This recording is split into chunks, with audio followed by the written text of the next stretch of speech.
पंचायत राज समितीला लाच दिल्याप्रकरणी धुळे जिल्ह्याचे उपमुख्य कार्यकारी अधिकारी तुषार त्र्यंबक माळ यांना रंगेहात पकडण्यात आली आहे। या प्रकरणात आणखी एक खळबळजनक खुलासा समोर आला आहे। पंचायत राज समितीला खुशाली देण्यासाठी धुळे जिल्हा परिषदेच्या सर्वच कर्मचाऱ्यांकडून पैसे जमा करण्यात आले होते।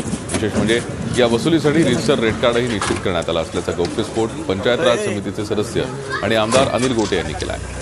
अधिकाऱ्यांनी जमा केलेली खंडणी परत करण्याचे आदेश अनिल गोटे यांनी पहिल्याच दिवशी दिले होते। मात्र आमदार गोटे यांच्या आदेशाला न जुमानता अधिकाऱ्यांनी आमदारांना खुशाली दिली।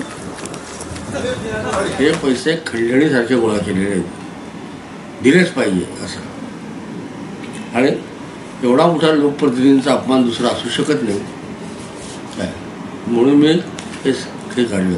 ते दरपत्रक त्यांनी जाहीर केलेलं आहे। ग्रामसेवक 2500, गटविकास अधिकारी 15,000,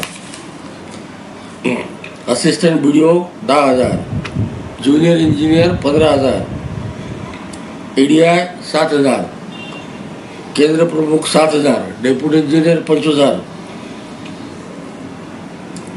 कार्यकारी अभियंता 1,00,000, प्रत्येक प्राथमिक आरोग्य केंद्र 2,000, विभाग प्रमुख 25,000 आणि प्रत्येक शिक्षकाकडनं 1,000, असे 4.5 कोटी रुपयाच्या वर पैसे यांनी एकत्र केलेले आहेत काय।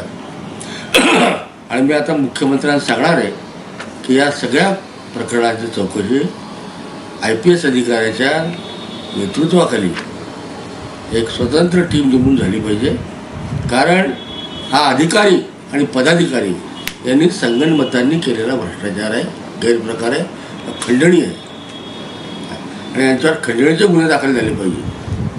ही संघटित गुन्हेगारी आहे। झी 24 तास रहा एक पाऊल पुढे।